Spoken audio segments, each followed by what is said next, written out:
ത്രിതല പഞ്ചായത്ത് തെരഞ്ഞെടുപ്പിന്റെ കയ്യിലെ രേഖ മാറുന്നതിന് മുമ്പ് ദാ നിയമസഭാ തെരഞ്ഞെടുപ്പ് ഇങ്ങ് വന്നെത്തി. അങ്ങനെ നമ്മുടെ അവകാശമായ വോട്ടും രേഖപ്പെടുത്തി. ഞാനും അച്ഛനും കൂടി ഒരുമിച്ചാണ് വോട്ട് ചെയ്യാൻ പോയത്. അതിനുശേഷമാണ് ഞങ്ങളുടെ വീട്ടിലെ താരം വോട്ട് ചെയ്യാനെത്തിയത്.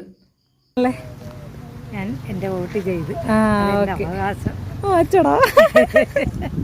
എന്നിട്ട് പുള്ളിക്കാരിയുടേതായ ഡയലോഗുകളൊക്കെ പറഞ്ഞിട്ട് വീഡിയോ കോപ്പി ഇപ്പിച്ചതിനെ കൊണ്ട് അങ്ങനെ നമ്മൾ വന്ന് ബൂത്തിലിരുന്നു. ബൂത്തിൽ ഡ്യൂട്ടി ഉണ്ടായിരുന്നു, ഓൾറെഡി ബൂത്തിൽ ഡ്യൂട്ടി ഉണ്ടായിരുന്നു. പിന്നെ നല്ല രസമായിരുന്നു കേട്ടോ. ഒരുപാട് പേരുണ്ടായിരുന്നു. നമ്മൾ എല്ലാവരും ഒരു ഫാമിലി പോലെയാണ്. അടിപൊളിയായിരുന്നു.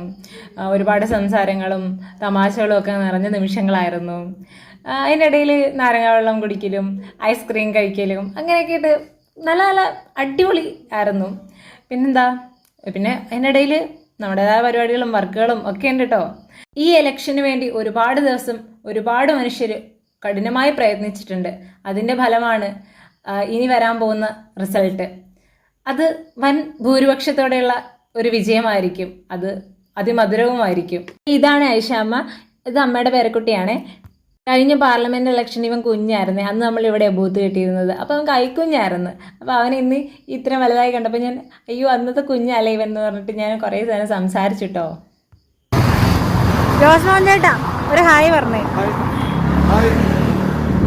എന്താ പറയാനുള്ള ഇലക്ഷനെ കുറിച്ച് പറയാനാണെങ്കിൽ ഞങ്ങൾക്ക് ഇത്തവണ വൻ ഭൂരിപക്ഷത്തോടുകൂടി LDF വിജയിക്കും.